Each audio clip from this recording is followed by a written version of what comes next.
Hello YouTube chess lovers and my friends, this is Gunjan here. Welcome to my 39th episode of Chess Trap series. In this episode, I'm going to show you a wonderful high-profile trappy line against Qd3 Veresov Attack from the black perspective.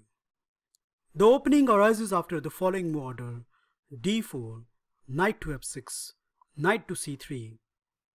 So white is planning to play e4 and grab space in the center, and accordingly black shouldn't allow this, and that's why d5 is a fitting reply. Okay, here comes the trademark Veresov attack move, bishop to g5, and once again the idea is very obvious. What white wants to do is, he wants to capture this knight, give black a double pawn, and then at the right time play the move e4 and get some good advantage in upcoming middle game. Well, once again black shouldn't allow this, and accordingly knight b to d7 is a fitting reply, stopping all white threats. Now, as I have highlighted over here, white has tried various responses such as knight to f3, e3. However, by far, the second most popular choice by white is to play queen to d3, which has a clear intention to hit with e4 and castle on the queen side. Now, against this aggressive setup, I am going to recommend a very tricky move by the black, namely c6. And the trappy platform sets right here, guys, if your opponent continue with the move e4. However, if white plays other moves such as knight to f3, then you can go through the theory section where either g6 or queen to a5 both leads to equal play by black.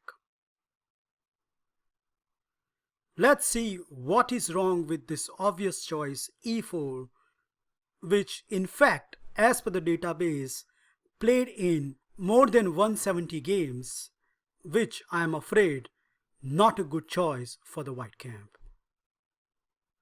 The trappy business start with the following move order: d captures e4, knight captures e4, knight captures e4, queen captures e4, and now here the old move is queen to a5 check, which to my surprise played in more than 90 games.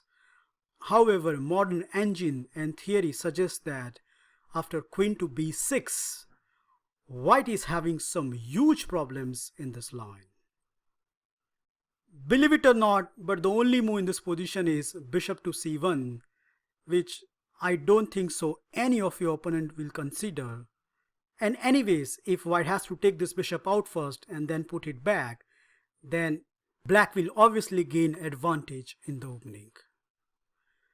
The more common approach is either the move b3 or castle on the queen side, and that's where the real fun starts.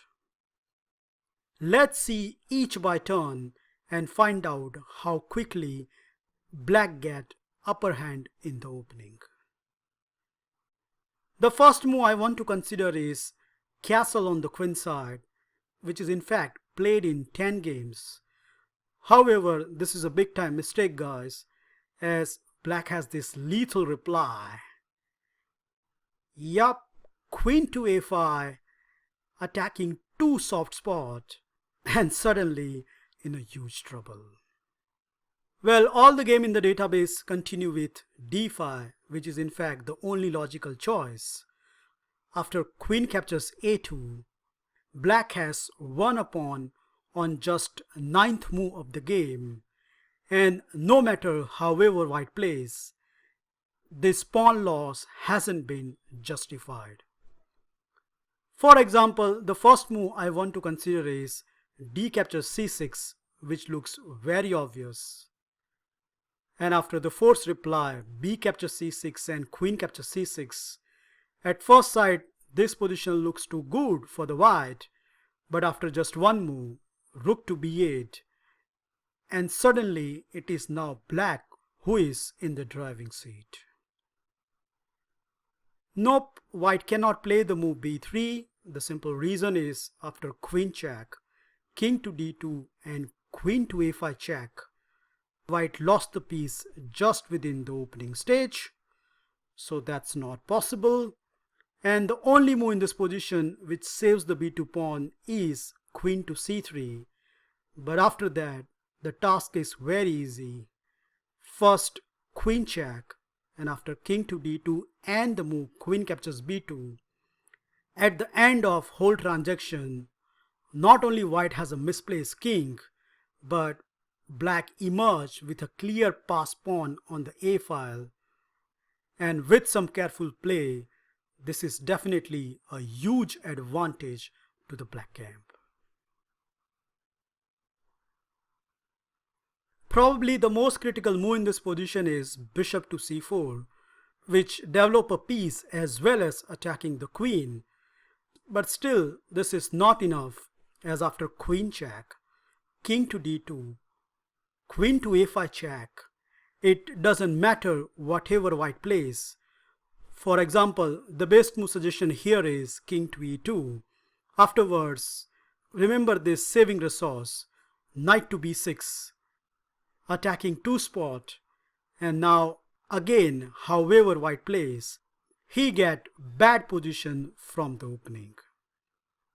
There is a nasty trap here that if white goes for this tactic, namely d captures c6, so his idea is when black captures this bishop, then he wants to take on b7, so that way he munch few pawns and force black to capture with the bishop.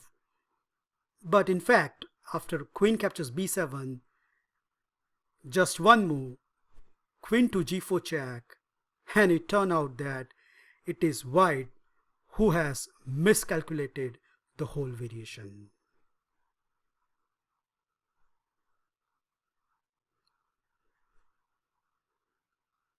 The second move I want to consider is b3, which is in fact played in more than 17 games. And against this, black has this crafty move, knight to f6, attacking the queen. The first question comes into your mind is, well, that simply allowed this bishop to capture this knight, right?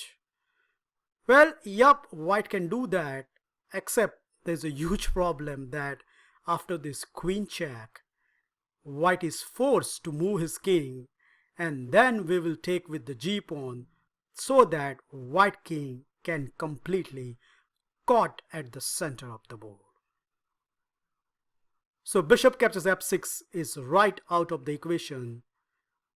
Again, as per the database, majority of the games continue with queen to d3, where black has mostly replied with g6. However, I found out another crafty move from this position, namely e5.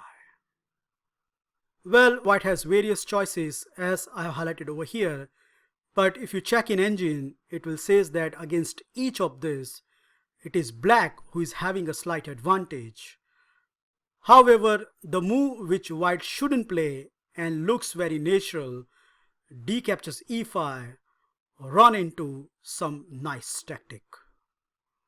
First of all, black has this check, and white has the only move, namely c3. What happens if he continue with bishop to d2? Well, this is a big mistake, as after bishop captures d2, queen captures d2, and the move knight to e4, we have a double threat. So white response is force. White has to play queen to e3, but after that, queen to a5 check create some nasty problems to the white camp. Well, if he moves the king, then again his king will remain in the center. So accordingly, the only good response here is c3, trying to give the pawn back, but instead of capturing with the queen, black has a very nice reply, knight captures c3. If white doesn't block it, then we can deliver discover check with knight to b1. So the only response looks like queen to d2, blocking the file and pinning down the knight. But in fact, this is a big time mistake, as after just one move, bishop to g4, black has some multiple devastating threats such as rook to d8 as well as queen captures e5, and no matter however white plays, his king will not survive longer.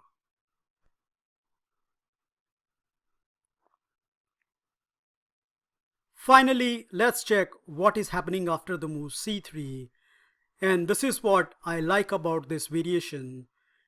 Even though there are two pieces hanging, black has this another dazzling move here. Can you guess it? Yup, knight to e4. What a move! This move creates multiple threats. Number one, there is queen captures f2. Number two, there is bishop captures c3. Number three, knight captures g5. And even though white has a choice of capturing either of these two pieces, still he gets the losing position. Isn't that wonderful? Well, the first choice is very bad, as after queen captures e4, bishop captures c3, black just won the exchange at the 13th move of the game. Okay, what about pawn captures b4? Well, more or less same story, as after queen captures f2 check, king to d1, and now knight captures g5. Again we have the same story. Not only is this f1 bishop is hanging, but after bishop to g4 and rook to d1, white king cannot survive such a dangerous attack.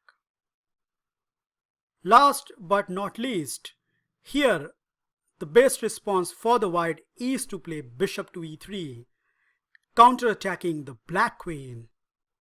But as happened in different variations, it is black who is coming on top of all these tactical variations.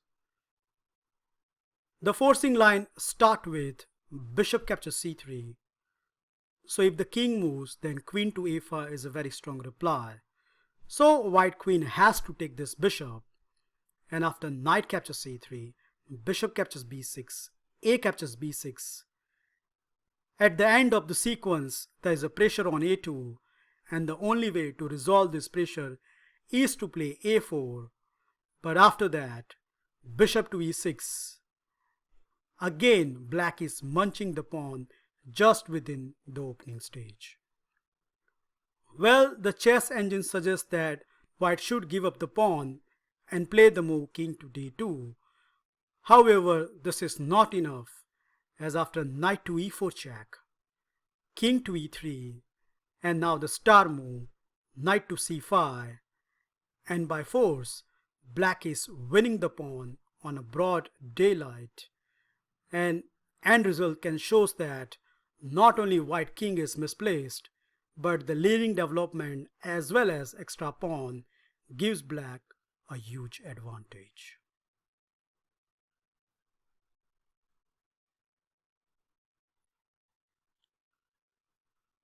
That's it guys, I hope you enjoy and learn this wonderful trap in the queen d3 e4 variation. Remember, once your opponent play the move e4, exchange on e4, and then rather than playing the move queen to a5, play this tricky move queen to b6.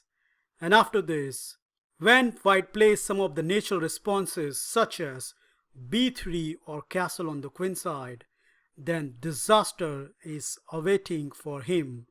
And with these trappy lines, you can get some great victories just within the opening stage. Thank you for watching this video. Feel free to like, subscribe and comment, and I will meet you in my next episode very soon. Bye and take care.